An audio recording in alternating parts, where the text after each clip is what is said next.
To explain how my mother grew up, I have to explain the culture of Eastern Kentucky. The mountains of Eastern Kentucky are very religious. My grandfather was a coal miner, and there were 8 children in their home, and my mother, Goldie, was the baby. So my mother was a major political advocate for racial justice. She would take signs, and she took a Greyhound bus to Chicago. She went to Indianapolis, and she went to Washington, D.C. to be a part of those marches for racial justice. It gives me almost a sense of happiness to know that she knew that she was going to be on the right side of things and that she had bigger dreams than just Harlan County, and I feel like that spirit's within me too.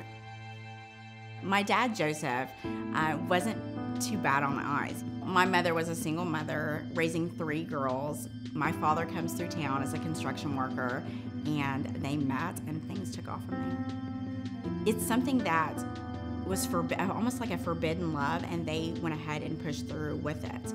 It was on and off for years until the night that the tragedy happened. June 21st, 1986, I woke up to a familiar voice in my bedroom. And I thought I was dreaming. And I could see in the shadow, this person was raising their hand above my mother, who was laying beside me. And my mother was wincing.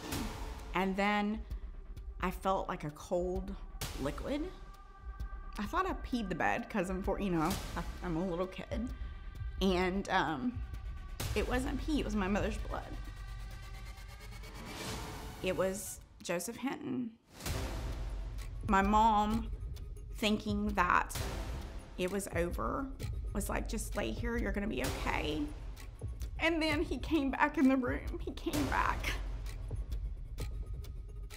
The last thing she said to me was, I love you, and you're gonna be okay. That night, there was an off-duty police officer coming home. He heard my sister screaming, and he saved our lives. They eventually caught him, and he asked to be put to death after he came to realization of what he'd done. My aunt came one day, told my sister that she was taking me, took me to the car. I had nothing. I'm screaming, I'm kicking her, and I finally screamed so much I lost my voice and I fell asleep.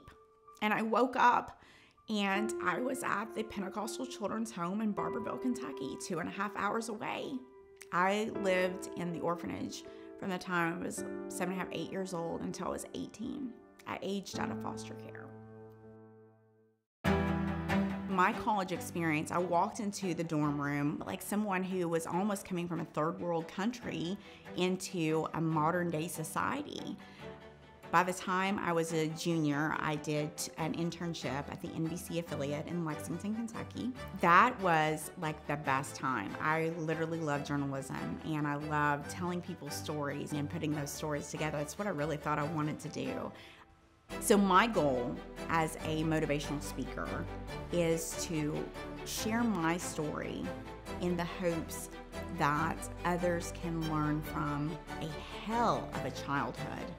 My ability to see not only as a foster child, but also as a foster parent has a different take on it than a lot of people, because I know what it's like to be in that cinder block room praying that someone will come get you and adopt you. I want to honor her and her sacrifice daily with my life. She knew I had a fight within me, that same fight that she had. And I think my mom, I hope I made her proud.